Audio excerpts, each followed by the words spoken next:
This is Real Estate Rookie episode 430. My name is Ashley Kerr. What would happen if your investment property burned down? Welcome to the Real Estate Rookie podcast, where every week, 3 times a week, we bring you the inspiration, motivation, and stories you need to kickstart your investing journey. In real estate, sometimes you have to turn a worst case scenario into a best case scenario, even if you did everything right. Our guest had to do just that. In March of this year, he lost his first rookie deal in a fire. And we are bringing him on the show to discuss what is the insurance process like for dealing with a fire? Does it make sense to keep the property or to sell the house? And why it's always important to read the fine print. So Aaron Sallade, welcome to the show. And we're bringing Aaron here as BiggerPockets' very own CFO. So Aaron, welcome to the show. Thank you, Ashley. It's a pleasure to be here. So let's start off with how you acquired this property and when did you acquire it? Sure. So it was my first real estate transaction. I actually acquired it while I was in college. So my freshman year of college, I was also in the National Guard.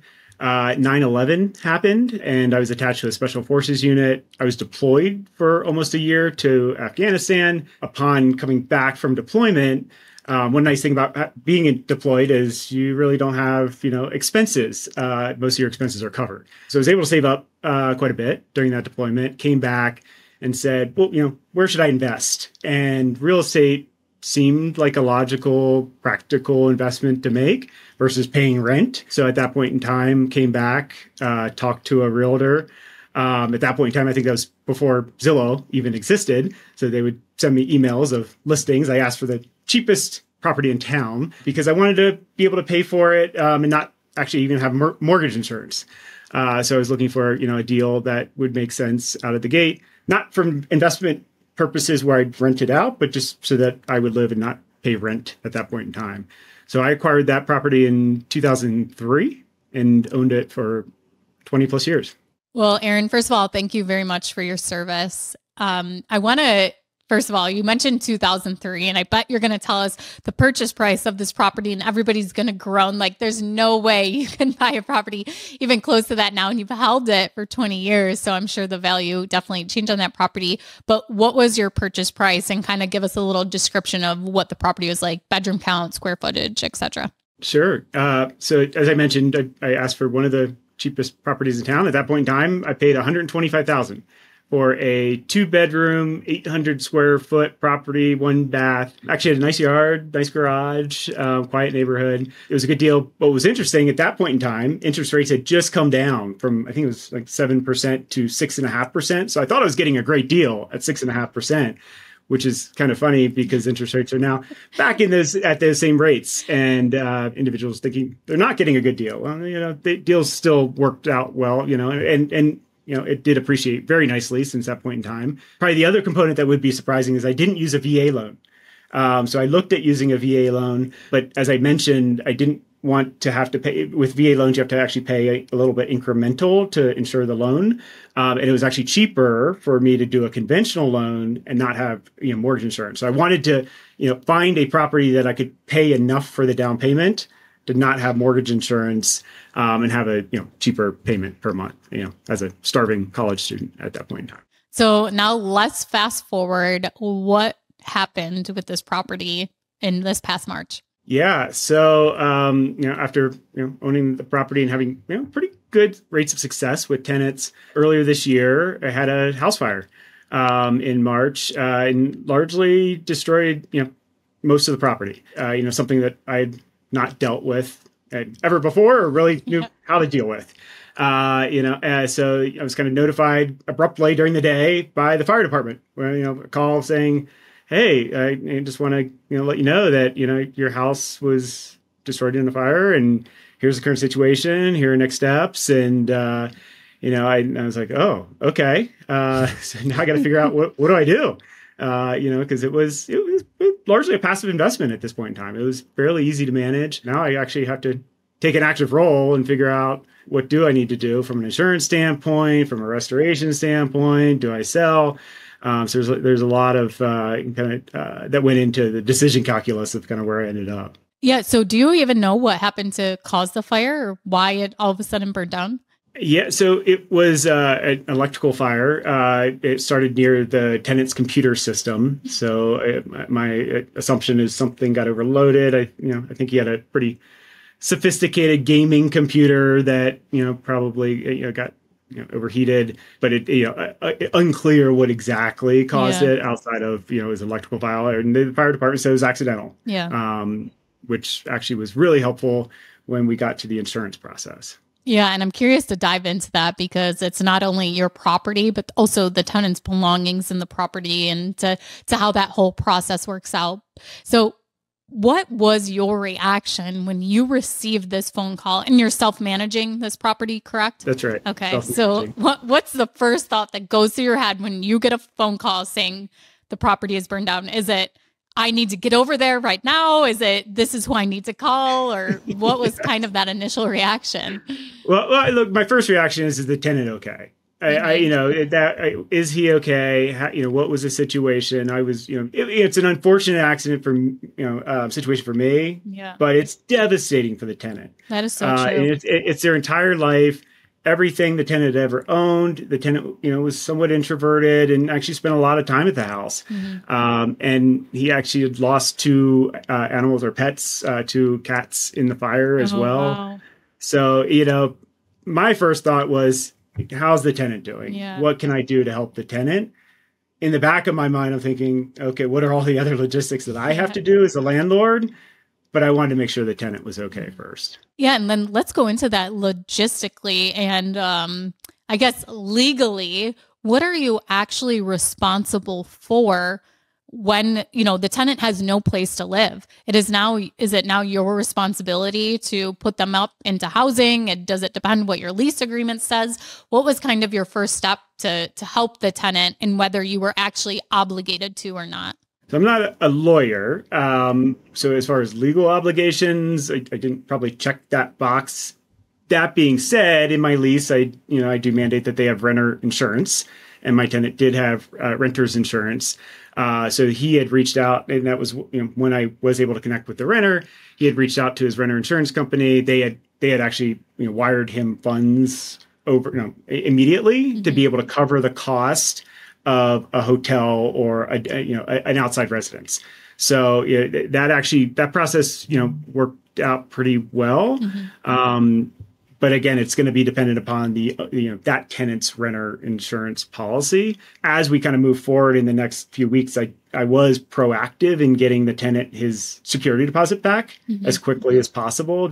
And that was even really before I knew if it was accidental, because the fire company doesn't tell you. It takes about a week or so till they perform the incident report and finalize it. But at that point, I wanted to make sure, to your point, that the tenant was okay and at least had shelter and had a place to reside. So as far as my legal responsibility, I probably didn't perfectly check that box, but I just, from a situation of goodwill, I wanted to make sure that they had shelter and then that they were working with their renter's insurance policy, and I could provide the security deposit back because, I think they only had their wallet, right? All of their other paperwork, computers, everything kind of was lost in that fire. And I think also, too, you were very fortunate that you had a responsible tenant in place that had renter's insurance. And they also contacted their insurance company and started moving the process for themselves, that they were already receiving money on their end to pay for a hotel, where it didn't really fall into your lap, where the tenant is like, you need to provide this for me. You need to do this for me too. So I think that's where you really didn't have to look into legally what was your obligation on that end. So what was the process of actually working with the fire department? You made sure the tenant is okay. They have a place to stay. What's next with as far as the fire investigation? Yeah, so as far as the fire investigation, the fire chief called me that the night of the fire, said they would be performing an investigation. The initial kind of responders that were at the fire put together an initial incident report, and then an investigator comes out, and that takes, at least for where my property was located, it took about another week for them to perform the final investigation, which indicated the cause and was it accidental or not. So the initial report, so you get an initial report, but that report is not complete until the investigator signs off. Once the investigator signs off, then you can send it to your insurance company. So that was one of the things that I learned is, oh, I thought the report was complete, but it wasn't complete because they didn't have the cause completely identified. And is it accidental or not? Another kind of situation I was fortunate about was they did have a cause and indicated that was accidental. From my understanding, that's not always the case. So in certain situations, if you have a fire, if the fire company can't identify the cause or identify it's accidental, then the insurance company has to hire a private investigator to determine if it's accidental or the cause before you can start any of the process for restoration and kind of and moving forward with the sale, which could take months from my understanding. So I was really fortunate that the fire company was able to identify that, or else it could have really extended the process and made it much harder. So you're in contact with the insurance company. They're waiting for that report to say that it was accidental. Then what's the next step with them? Are they sending out someone to assess the situation? Do you have to get more information to them? Yeah, my insurance company is pretty good. They're super responsive through email. They were really responsive through email. But they sent a claims adjuster out, the claims adjuster reached out to me the next day.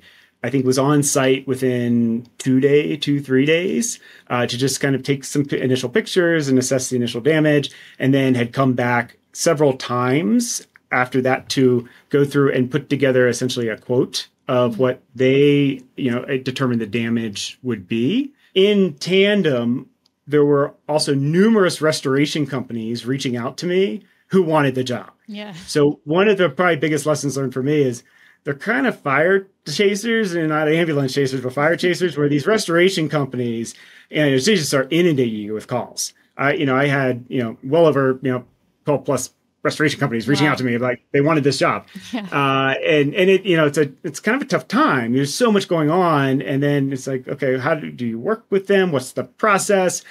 My insurance company actually kind of helped guide me through that process of here's what they're going to want, here's how to work with them. Here's how I'm going to work with them, because the restoration company can provide several quotes as well, so that you can kind of calibrate, is the insurance company providing you a fair estimate on the overall quote. The restoration side, they typically start with a quote for mitigation of the fire. And then some of them are more cagey about, well, here's how much it'll cost after the restoration. They want to get the job to restore the property, which is essentially to mitigate the carcinogens and get the property to a point where you can then rebuild. So it's not as simple as rebuilding the property. It's you got to mitigate the damages first, then rebuild. And that mitigation component is what they really wanted. And then they kind of were cagey about how much it would cost in addition to that. So it took some time to kind of navigate through that process and figure out, like, what is the total cost going to be if I mitigate and rebuild versus go through like a sale as is and take the insurance money. So what was that time frame of the day that the property burned until you actually have a restoration company starting work on that property? So the restoration companies may have reached out to me before the insurance company. So I had reached out to the insurance company. That night, I had restoration companies calling me. The next day, I had restoration companies calling me. The first couple of weeks, it was, like they get, signals. I don't know if they're listening to the fire scanners or I don't know, but I got inundated with calls. I kind of narrowed it down to 3 or 4 options with restoration companies, and then asked for quotes and kind of went through that process with each one as the insurance company was determining how much, or as it kind of, they were assessing damages. So it was kind of parallel path during the same time frame. That entire process, or the process until I actually got a check from the insurance company, was probably about a month. Okay. And then with the insurance company, at least with my insurance, I think different policies work differently, but with mine, once they assess the damages and you approve their claim, then they just send you a check. And that check is endorsed to you and the mortgage company. The mortgage company takes their funds out first, and then you get whatever's remaining. And then from there, it's up to you. Do you want to rebuild? It was kind of up to me. I kind of had the funds available to move forward with the restoration company, or to keep and sell as is, or to rebuild myself if I wanted to take that job on. So with that process, you're working with the insurance company, you've got the restoration companies in place. deciding which ones you're going to use. If looking back at that month period before you get that check, is there anything you would have done differently to maybe expedite the process or to maybe navigate it a different way? Yeah, that's a really good question. I wish I knew about the restoration process before going into it, because that was something that I was trying to figure out, because they weren't giving me the full cost to rebuild. And I was trying to push towards that during this time frame, and most of them were not giving me. We'll give you the cost of mitigation, then we'll work on the cost to rebuild later. How do I kind of make a decision if you're going to do that? So that was probably the biggest component that I just wish I knew going in. As far as doing something differently, I think one other component that I might have done a little bit differently is post process, or kind of, once I've started getting bids, I then also reached out to companies online that would buy the property as is. And I probably would have created a little bit more of a competitive process in having them bid for the property. So I had a few come in with quotes and was able to kind of negotiate a little bit, but I could have done a better job at making them compete. And you're kind of doing it yourself, right? Like, these companies are coming in and you essentially send them the insurance assessment and pictures, and they'll give you a bid, and it's likely wholesalers that want to come in and buy the property and then rebuild it. But I think I could have made a more competitive process, but I wanted to get an assessment and keep the ball moving forward to make that decision of am I going to sell it or am I going to rebuild it? When you were going through the estimate that was just for the restoration, did you realize that at first it was just for restoration, or was this something you kind of found out later? And was it very clear cut to you? It definitely was not clear cut. Yeah. That was the component. It was what exactly does this mean? And then they kind of were standoffish on even the restoration component. It was what does that mean? What do I get with that? And then, I gotta rebuild it after that. What is that going to cost? It definitely wasn't clear. And I would say I had better success with some of the local restoration companies than I did with some of the larger brands. Some of the larger brands with sales teams that are calling you, they were more cagey about the price and how the process works than some of the local restoration companies that I called. The local restoration companies were a little bit easier to work with. Now, that just might have been, my specific situation. So would you say it's really important to read the fine print and to kind of do your research as you're doing this process? Absolutely. Yeah. Absolutely. I could easily see people coming in and it's this restoration company is going to come and restore it. They'll work with the insurance company. And some of them get, probably a lot of pressure of sign this contract. What's this? What are you going to do with it? So I would, definitely advise not signing anything. Understand exactly what's going to happen and make sure you really understand the process before getting into it, before you sign any contract with the restoration company. You really need to know what your options are first. It has to be hard not to jump into it as to oh my God, this is devastating. I want to move as quickly as possible to fix this property, get it back into generating income or whatever you decide to do with it. So I want to stress how you're saying that it's so important to take your time and to understand the process instead of just jumping into it. And I've done that myself on many different things where I just I want to get this done. I want to get it over with. Yes, let's do it. Let's go. And then you realize down the road, this isn't exactly what I wanted. So important to read that fine print and to do your research, even if it is going to take a little bit of time. So now that you have the insurance check, what did you decide to do and what was kind of your path from there? Yeah. So at that point in time, it was decision calculus of, do I, restore the property and sell, or do I take the insurance proceeds and sell as is, or do I restore the property and hold? I wanted to evaluate kind of apples to apples if I sold in both scenarios to kind of look at it on a level playing field. So had to really understand what's the overall cost to rebuild it and what would be the overall cost to sell it. I actually reached out to Mindy because she works in that area to get a valuation for the property, or just high level. So I think in and around 350 would have been what I would have been able to sell it for. Between the insurance proceeds and what I would have been able to sell it for as is, I got about 285. So, but when you kind of discount, if I sold it, then I'd have to take out broker's fees. there might be other costs. So like you're kind of at 330 versus 285. So it's about a 45K delta between sell, be done, or try to rebuild and sell later and maybe hold. Well, then there's this also like there's 8 to 10 months and there's an opportunity cost of my time to rebuild it. How much will the project have cost overruns? Like that 45K could get eaten up really quick. And I was like, I've owned the property 20 years. And honestly, the property has cash flowed every year since I've owned it. It's had a good run. It's had a good run. And I was kind of like, it's had a good run. I might have lost something from an economic standpoint because I ended up selling as is and then taking the insurance proceeds. But I had a good cash flowing asset for a long period of time. And the opportunity costs of my time plus like the risk that like maybe that 45K, I'd have cost overruns on the restoration process, which they're all a little koji on the actual costs. And the headache of managing a project in general. Yeah, that's it. And I don't come from the contracting side. So if I was more handy and doing more of it myself or wanted to do that, like that might have been the better option. But for me, kind of where I'm at, it made more sense to just take the proceeds and then determine what's next. Yeah. And you mentioned Mindy. You reach out to a resource that you have available. Mindy Jensen is the co-host of the Money Podcast.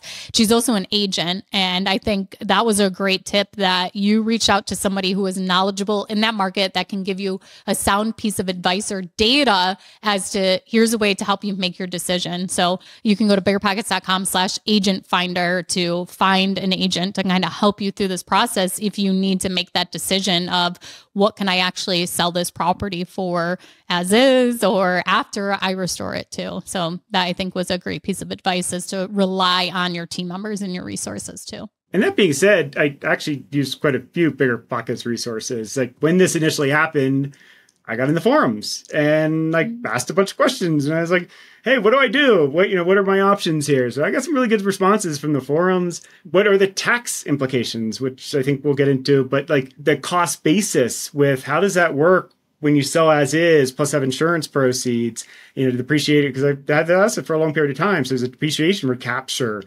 Was a pretty big number. Does that work with the sale as is, or do you have to incorporate the insurance proceeds? So it was getting to a level of tax that I was like, oh, this is a little bit above my level of knowledge on the finance side. So I actually used our financial services finder as well and found a great tax professional that works in real estate. I've definitely leveraged BiggerPockets resources in this, and it's been super valuable.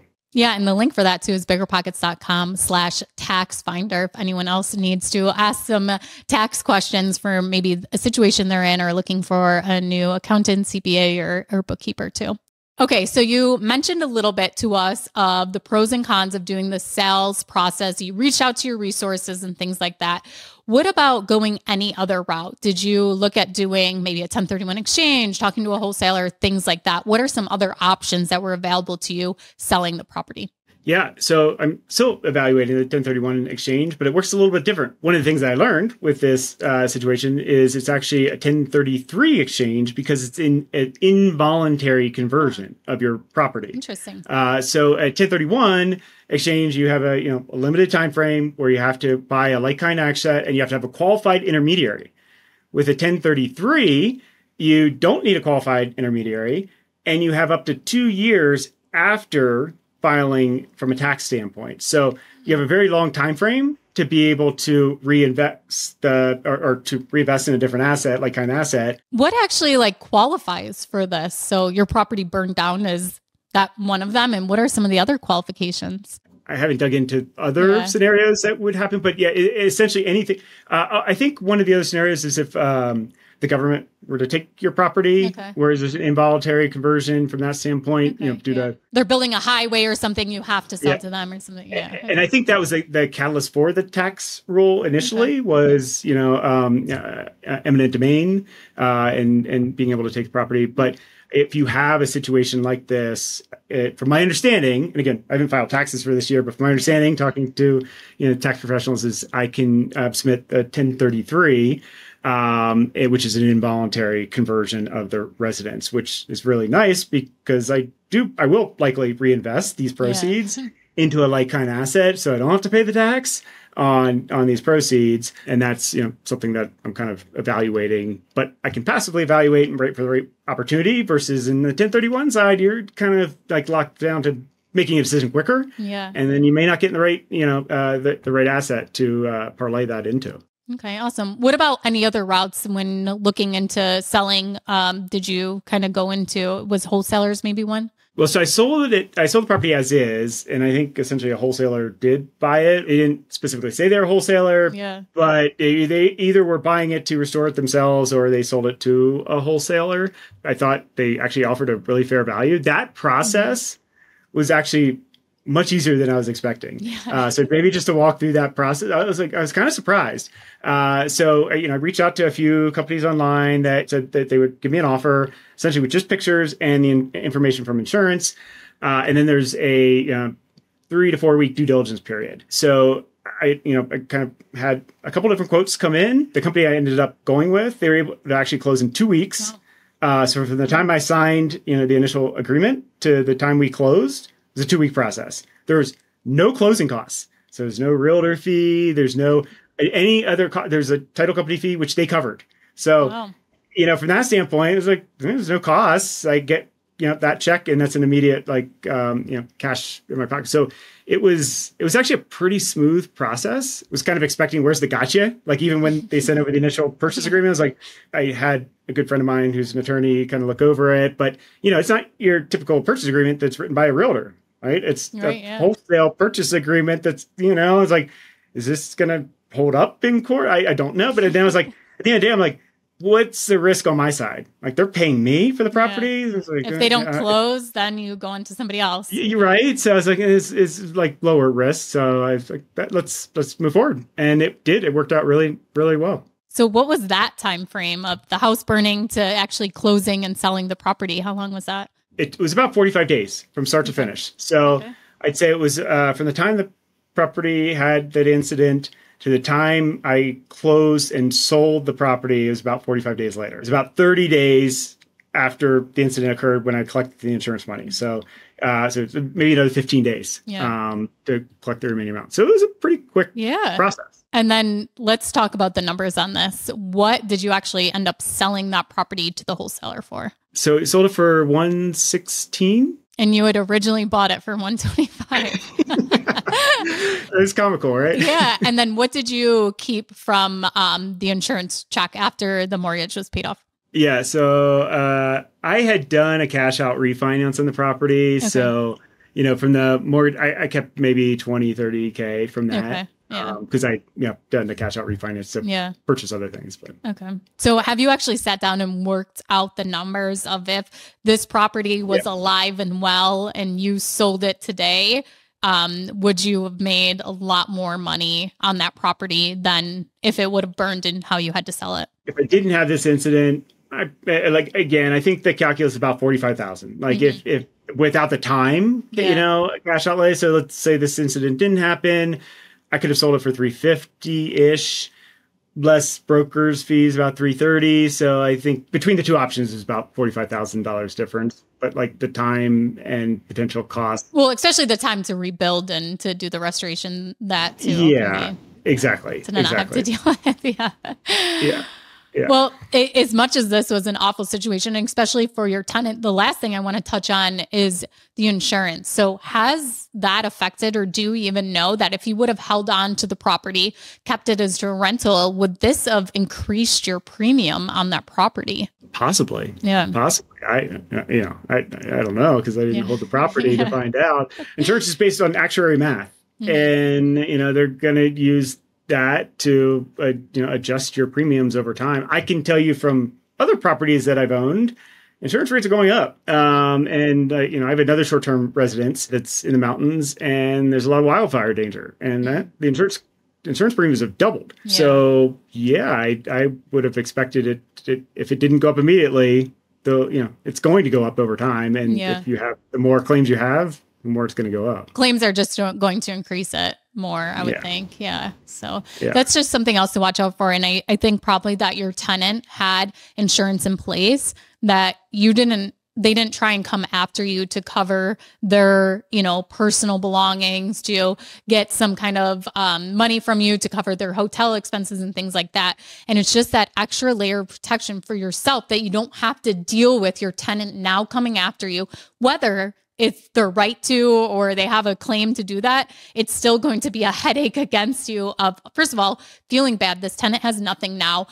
As a moral person, I want to do the right thing. Should I go ahead and fork out the money for them to do that? Should I submit the claim for them to have their expenses covered? Things like that. So it is so important to stress, I think, from this example, how much easier this process was for you because the tenant had that insurance policy in place and just took away a couple little headaches that could have been added on to your plate because they had their insurance in place. That's right. And actually, to add some additional, I do have an umbrella policy. Mm-hmm. So that provides an extra layer of coverage if there was some litigation that came out of this. I definitely advise having an umbrella policy in case something like that happens. So I guess that's one piece of insurance that we didn't touch on that, is good to have. It's important to have. Yeah. Okay. Well, thank you so much for finding us and coming onto the podcast today and doing just a great job of breaking down what happened during this situation and giving so many actionable items for people to go ahead and, if this happens to them, take those steps to understand the process. And I think real estate investing can be very, very scary. When I bought my first property, I thought worst case scenario, the roof is going to fly off the first day I buy it. The tenant is going to fall down the stairs and sue me.